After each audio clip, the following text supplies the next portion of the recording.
Robinson Crusoe on Mars. Robinson Crusoe on Mars. A monkey gets into trouble, and also there's Adam West. Seriously. Yeah, Adam West is in it, and they don't even bother to mention it.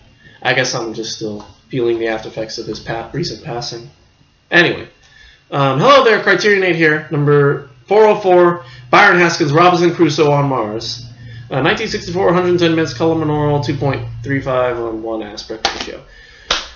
Not really much to say. This is going to be an extremely short one because I don't really have much else to say about this movie. It's a really interesting science fiction movie. Our first American movie of the season. Oh, no, that's not true. Jim Jarmusch's Night on Earth is an American movie, but, the subtitles, it's not completely in English. Our first all-English movie, I guess, if you will. Basically, Commander Kit Draper, played by Paul Manty, crashes on the planet Mars, and he's on an expedition with his Captain Adam West. What is Adam West? I guess they don't mention it because he's barely in the movie, barely has any lines. Colonel Dan McReady. There's only 4 cast members in the whole movie. There's Kit Draper, played by Paul Manty, Colonel Dan McRader, Adam West, Mona, who's Kit's pet monkey, played by Barney the Woolly Monkey, and Friday, who's played by Victor London. So basically, Draper lands on this planet, and he finds out that I guess these rocks give off oxygen or something like that, or start fire, and so he finds a way to harness the power so he can breathe without his without spacesuit apparently. And he ends up having these hallucinations about his colonel. Meanwhile, he and his monkey just get into trouble. Just explore the planet, and he finds a survivor, this native of Mars, who he nicknames Friday because he thinks of himself as Robinson Crusoe. And these spaceships shoot at him, and then there's a rescue mission, and they end up saving him, and all's well. So yeah, it's a very, very claustrophobic science fiction movie. Obviously, there's danger in the form of these alien beings who shoot down at the planet Mars, but the lack of cast makes it very much in the Criterion form. So outside of that, again, it's pretty self-explanatory. It's one of those surprisingly just pedestrian kind of movies. Special effects are great. I think it's reminds me a lot of the CGI or the 3D effects or whatever you may call it. I don't even know if it's 3D effects because it was 1964. But the effects remind me of what they did with Star Trek in the 90s when they CGI'd the ship. When it looked, that looked pretty bad, but I think just the way the original ship looked. So there's that. Outside of that, as far as the direction is concerned, Haskin, I don't really know anything else. Looks like he worked on the War of the Worlds and the Outer Limits. I've seen a little bit of the Outer Limits, so I don't know if I've seen any of his episodes, but it's an interesting little movie. Again, if you're a big sci-fi fan, I would highly recommend it. Dope little film. Again, not much else to say. What do we give it? Give it a rating. We give it an A. Good movie.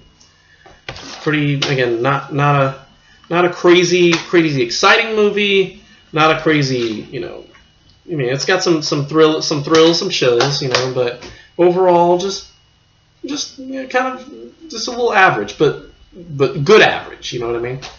And here comes the downlikes. So oh, there you call a Criterion movie average. It's so good, but I don't know. I was just expecting. I guess I'm just, my brain is prone to more action. I don't know. Anyway, Robinson Crusoe Mars. A supplements. There's a documentary called Destination Mars, which features, talks about the science, and this guy's talking about, we're going to go to Mars, and of course it's really happening. It's almost like Elon Musk is trying to change that. There's a music video for a song that Victor London did. Victor Lunda actually wrote a song about Robinson Crusoe on Mars and recorded it in the 2000s, about a decade ago. So Criterion made a music video for it. There's still galleries. There's a theatrical trailer, and that's basically it. So interesting little package. Robinson Crusoe on Mars.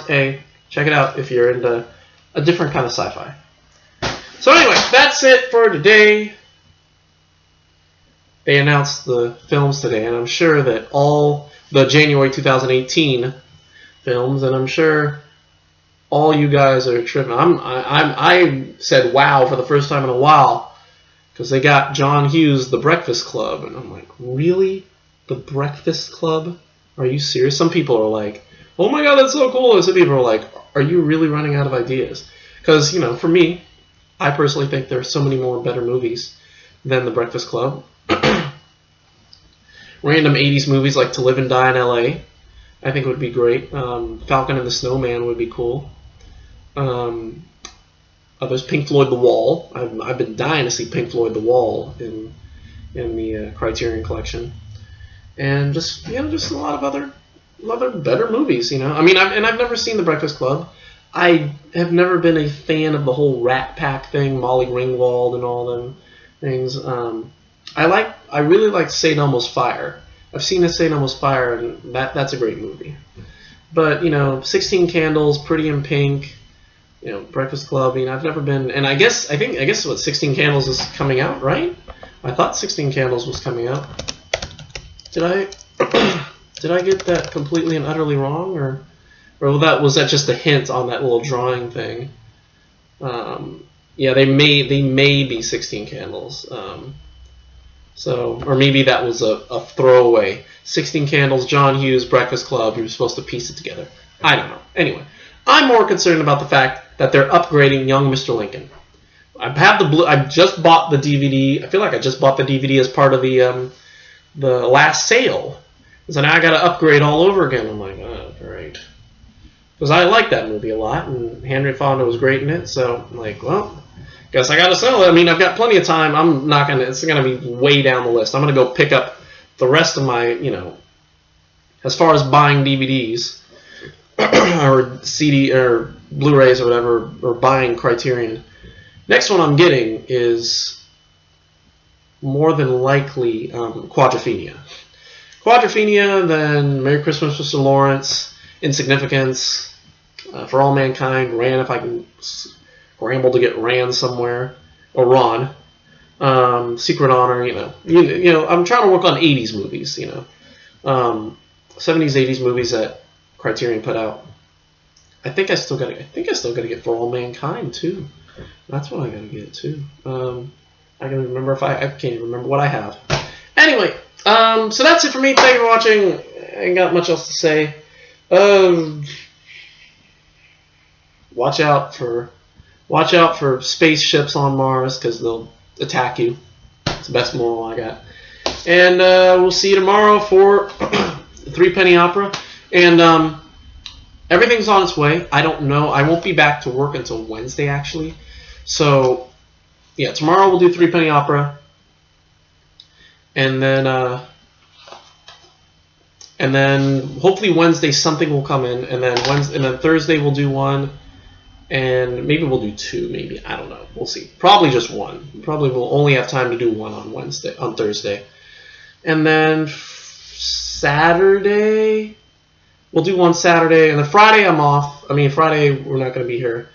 And yeah, hopefully soon we'll get to Eclipser. We'll get the Eclipser out. The Flamenco trilogy is on its way, so we'll get to that soon. And yeah, so anyway, but we will see tomorrow for the 3 Penny Opera. That is happening. And until then, goodbye.